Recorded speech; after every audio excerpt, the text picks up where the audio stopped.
हैदराबाद के police commissioner VC Sajjanar ने नए साल के जश्न के मौके पर शहर के मुख्तलिफ मकामात का दौरा करते हुए पुलिस इंतजाम का जायजा लिया और केक काटकर आवाम को नए साल की मुबारकबाद दी।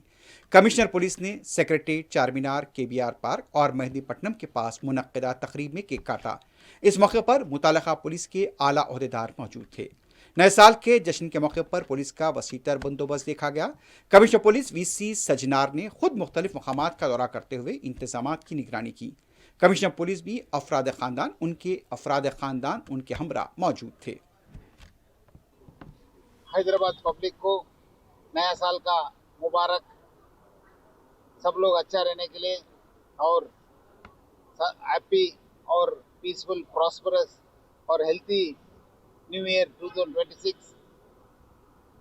पुराना साल में हैदराबाद सिटी पुलिस को अच्छा मदद किया है।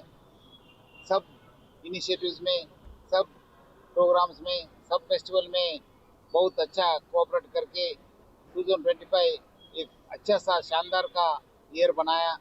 इस साल भी हम लोग वही उम्मीद कर रहे हैं, उनकी सपोर्ट की, उनका कोऑपरेशन के। डेफिनेटली इस साल भी बहुत एक इवेंटफुल ईयर होगा सबके लिए। हमारा तरफ से, हैदराबाद सिटी पुलिस की तरफ से नया साल का मुबारक।